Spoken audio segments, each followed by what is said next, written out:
Good morning. পূর্বাজ লাইফস্টাইলে সবাইকে স্বাগত জানাচ্ছি। আশা করি আপনারা সকলে ভালো আছেন। তো আজকে হচ্ছে গিয়ে কী বার? আজকে মঙ্গলবার, আর এখন বাজে হচ্ছে 11টা 10। তো এই পুজো করে উঠে একটু জলখাবার খেলাম। আজকে আমরা যে যার জলখাবার মানে সে তার খেয়ে নিয়েছি।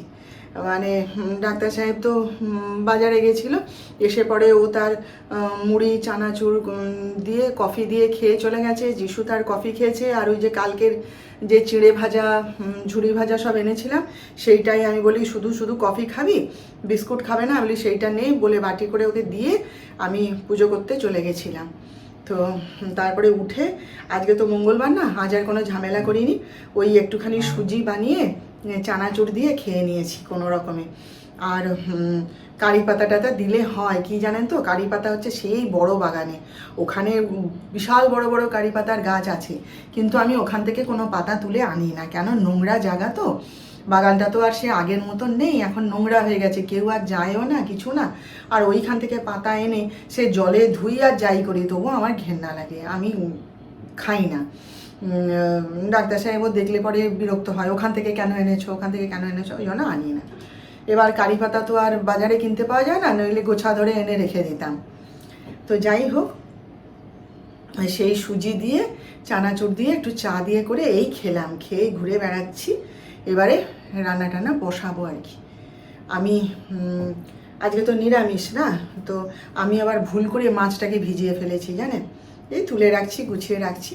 তো চলুন ভিডিওটা শুরু করলাম, আপনারা সঙ্গে থাকুন, দেখি কতটা কি দেখাতে পারি, দেখতে থাকুন। এখন সেদিনকে সময় ছিল না ওর হাতে বলে আনাজ বাজারটা নিয়ে এসেছিলাম।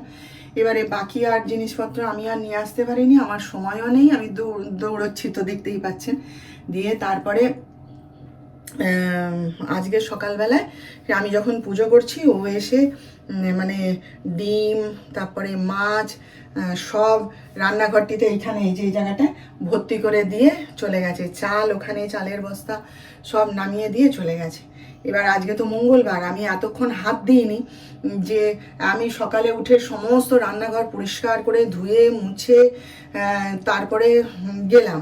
ঠাকুরের বাসন ধুই এখানে, সুতরাং সাবান দিয়ে সমস্ত আমাকে ধুতেই হয়। তা ধুয়ে বেসিন টেসিন সমস্ত ধুয়ে পরিষ্কার করে গেছিলাম। তারপরে এই এখন পুজো করে এসে দেখি সে রান্নাঘর ভর্তি করে রেখে দিয়েছে। তো এইগুলো না তুললে আর দাঁড়ানোরও জায়গা নেই, আর কাজও করতে পারবো না, নিরামিষ বানাবো। তো সেই এখন দেখি রান্না শুরু করব পরে। ভাবছি ভাত আর ডালটা বসিয়ে দিই, দিয়ে তারপরে এগুলোকে গুছিয়ে তুলে রাখি। না তুলে রাখলে মাছটা নষ্ট হয়ে যাবে, অনেকক্ষণ এনেছে, আর কি বলে ডিমটাও তুলতে হবে, নইলে পা লেগে ফেটে যেতে পারে। সেইগুলো সব এখন চিন্তা করছি যে আগে আমি কোন কাজটা করবো, ভাতটা আর ডালটা বসিয়ে দেবো, না এগুলো আগে তুলে হাত ধুয়ে জায়গাটা মুছে পরিষ্কার করে তারপরে করব। সময়ের মধ্যে সব কিছু করতে হবে, এই হচ্ছে ব্যাপার। আজ পুজো করতে বসার আগেই তো দুধটা এসে যায়, ওই জন্য আমি দুধটা ফুটিয়ে গ্যাসের উপর রেখে দিয়ে চলে যাই। ওরা তার যে কফি খাবে খাবে, যে চা খাবে খাবে, যা করে খাবে নিয়ে খেয়ে নেয়, বুঝলেন তো। সব কিছু পরিষ্কার পরিচ্ছন্ন করে নিয়েছি। ভাত আর ডালটা আগে বসিয়ে দিয়ে তারপর সব পরিষ্কার পরিচ্ছন্ন করলাম, সব তুলে গুছিয়ে রেখেছি। আর আজকে আর মাছ টাছ ধুইনি, এখন এখানে মাছ টাছ ঘাটা এ করা সম্ভব নয় ভাই, সব তোলা থাক। আর আজকে তো কেউ খাচ্ছে না, ওদের তো লাস্টে ডিম ভেজে দেবো, ব্যাস। ওই জন্য মাছে কালকে হাত দেবো, ডিমও তুলে রেখেছি। দিয়ে এই যে ডাল ভাতটা হয়ে গেলে বাকি রান্না করবো। এখান জায়গাটা মুছেও নিয়েছি। যাই হোক, আজকে সকাল থেকে প্রচুর ঝামেলা যাচ্ছে জানেন তো, ওই জন্য হাত ধরে গেছে। আমার এক বান্ধবী আজকে গত দুদিন ধরে সমানে আমাকে ফোন করে যাচ্ছে, কিন্তু আমি এতটাই ব্যস্ত যে আমি ফোনটা ধরতে পারিনি। বারবার ওকে মেসেজ করছি যে দাঁড়াও ফোন করবো, তোমায় করতে হবে না, আমি করবো সময় করে। তারপরে আজকে সকালে চাটা খেয়ে রান্নাঘরটা পরিষ্কার টরিষ্কার করে তখন ডাক্তার সাহেব ব্যায়াম করছেন, আমি বলি ঠিক আছে তাহলে এখন তো ঘরটা ঝাড় দিতে পারবো না, তাহলে এই সুযোগে ওকে একটু ফোন করে নিই। এবারে কথা বলতে শুরু করলে কথায় কথা এসে যায়। সেই করতে করতে আমি না বসে থাকলে হবে না, তো বসে সেই করতে করতে কাজকর্ম সব সারতে শুরু করলাম। কাজের মেয়েটা এলো, বাসনগুলো ধুয়ে দিয়ে গেল। তো আমি বললাম তাহলে এসে গেল যখন, তখন আমি একটু ওয়েট করি, ওর কাজ শেষ হোক তারপরে চান করতে যাব। তারপরে মা এসছিল দরকারে, তারপরে আমার যা এলো, সব দরকার ছিল, কথাবার্তা বলা দুধটা এলো, দুধ ফুটালাম, এই করতে করতে না দেরি হয়ে গেছে জানেন তো। কোথা দিয়ে যে সময়টা চলে যায় বুঝতে পারি না। ঘুম থেকে উঠে চোখটা খুলেই তো কাজে লেগে পড়ি, বিছানা তোলা, এ করা ও করা, তবু যেন মানে এক একদিন এমন হয় না যে কাজে যেন কুলিয়ে উঠতে পারি না। যাই হোক, এখনও কাজ বাকি আছে জানেন। ওই যে জামা কাপড়গুলো শুকনো হয়েছে সেগুলোকে সব ঢাই করে বিছানার উপরে রেখে দিয়ে এসেছি। যাচ্ছি, আপনাদের সঙ্গে কথা বলা হয়ে গেলে ডাল আর ভাতটা হতে থাকুক, এটা তো দেরি হবে এখন, আমি ততক্ষণে চট করে গুছিয়ে দিয়ে আসি ঘরটা। কি কি রান্না করলাম দেখাই আপনাদের। এই যে এখানে পটল ভাজা, এটা হচ্ছে আমার জন্য আর কি, লাউয়ের তরকারি আর পেঁপে সেদ্ধ, এখানে তো পাঁপড় ভাজা দেখালাম। এই যে ওদের জন্যে লাউয়ের তরকারি আলু দিয়ে, আর এই হচ্ছে মুগের ডাল। আর ডাক্তার সাহেবকে আসার সময় দই নিয়ে আসতে বলেছি। ব্যাস, এই আজকের রান্না। থেকে ফিরে রিহার্সালে যাব বলে রেডি হচ্ছিলাম জানেন। গাটা ধুয়ে সন্ধ্যা টন্ধা দেখাচ্ছি, ব্যাস ঝমঝম করে বৃষ্টি একদম, সে মানে থামতে চায় না এমন বৃষ্টি জানেন।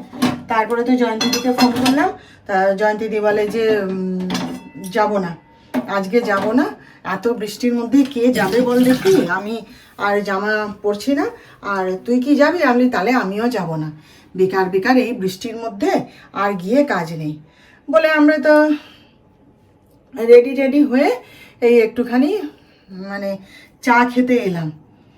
তো চাটা খাই, দেখি মানে কি বলুন তো, ওরকম ঝপ করে মানে একটা মন করে রেখেছি যে রিহার্সালে যাব, সেই জন্য তাড়াতাড়ি জিম থেকে ফিরলাম। আজকে জিমে ছাড়তেও চাইছিল না, এত তাড়াতাড়ি কেন যাবেন, এত তাড়াতাড়ি কেন যাবেন, আমি না আমার কাজ আছে বলে তাড়াতাড়ি চলে এলাম।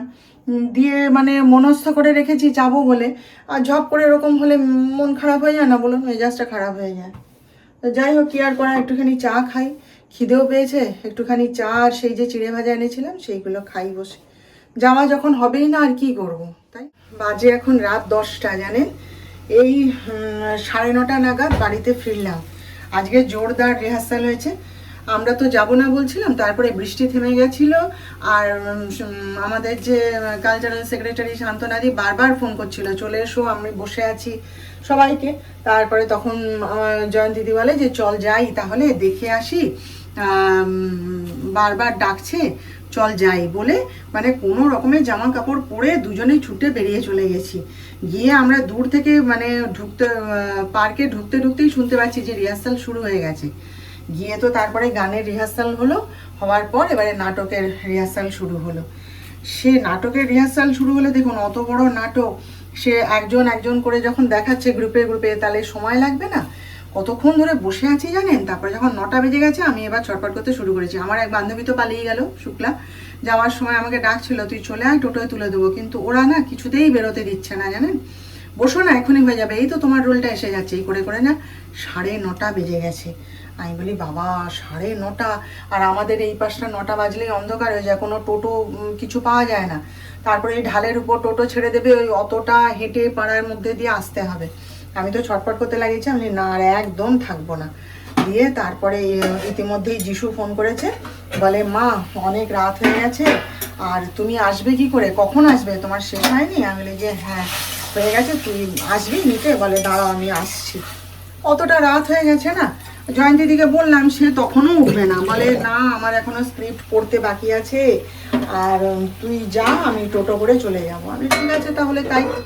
তারপরে ওখানে বসে থাকলে কি আমার চলবে বলুন? আমার তো ঘরে এসে কাজকর্ম আছে, আবার সেগুলো তো করতে হবে। দিয়ে তারপরে যিশুকে ফোন করে দিয়ে, ওই যিশু আস্তে আস্তে যেটুকু সময় তার মধ্যে আমার যে চরিত্রটা আর কি, রোলটা আমি করছি সেটা একটুখানি দেখে নিলাম। দিয়ে আমি বলি পরের দিন আমি ভালো করে একদম প্রথমে আমার রোলটা দেখে নেব বলে দিয়ে পালিয়ে এসেছি ছুটতে একদম। ভাগ্যিস যিশু গেছিলো, এই পাশে রাস্তাঘাট সব অন্ধকার হয়ে গেছে, ওরকমভাবে কি আসা যায় বলুন অত রাত অবধি? এই তো আমি বাড়ি এসে ঢুকলাম, আর ডাক্তার সাহেবও রিহার্সাল থেকে ফিরলেন।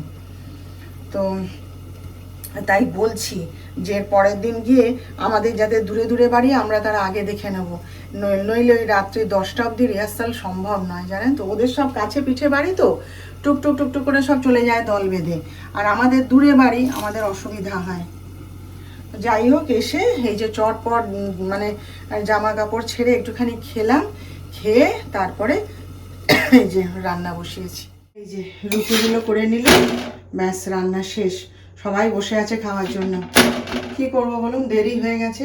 এক্ষুনি জয়ন্তীদিকে ফোন করলাম, বলে যে না তুই বেরিয়ে আসার মিনিট 5 বাদে আমি চলে এসেছি। ওরা বললো বসো, এটা দেখাবো, ভাষ্যপাঠে আছে আর কি। জয়ন্তীদি বলে যে ওরা বললো দেখাবো, তারপরে তো আর দেখালোই না, রাত হয়ে গেছে, সব চলে গেল। বলে না রে, পরের দিন থেকে আমরা গিয়ে বলবো যে আমাদেরকে আগে দেখিয়ে দাও, দিয়ে আমি পূর্বার সাথে চলে যাব।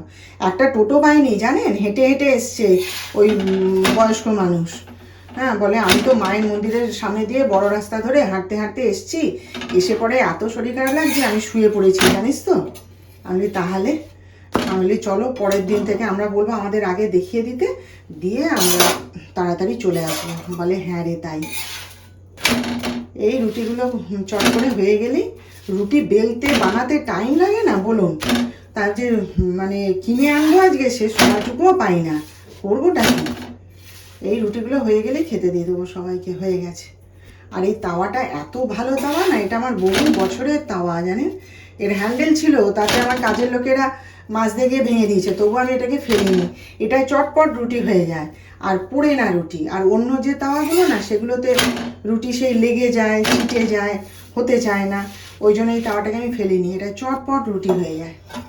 তো চলুন হ্যাঁ রুটিগুলো করে ফেলি, তারপর কথা বলছি। এই যে দেখুন রুটি হয়ে গেছে, একবারে সকালের জলখাবারের রুটিও করে রেখে দিয়েছি। আর এই যে এখানে আমার জন্যে একটু ঢেঁড়সের ওই ঝাল মতন একটু বানিয়ে নিয়েছি, আগে তো নিরামিষ, কিছু তো পড়বে না। আর এই যে ওদের জন্যে ডিমের ঝোল। ব্যাস এখন 11টা বেজে গেছে জানেন। কি করব বলুন, একা হাতে সব কাজ সামলাতে গেলে দেরি হয়েই যায়, কিছু করার নেই। যাই হোক, রাখছি আজকের মতন, আবার কাল দেখা হবে আমাদের। আপনারা ভালো থাকবেন, আর আজকের ভিডিওটা ভালো লাগলে একটা লাইক, শেয়ার ও সাবস্ক্রাইব করে প্লিজ জানিয়ে দেবেন।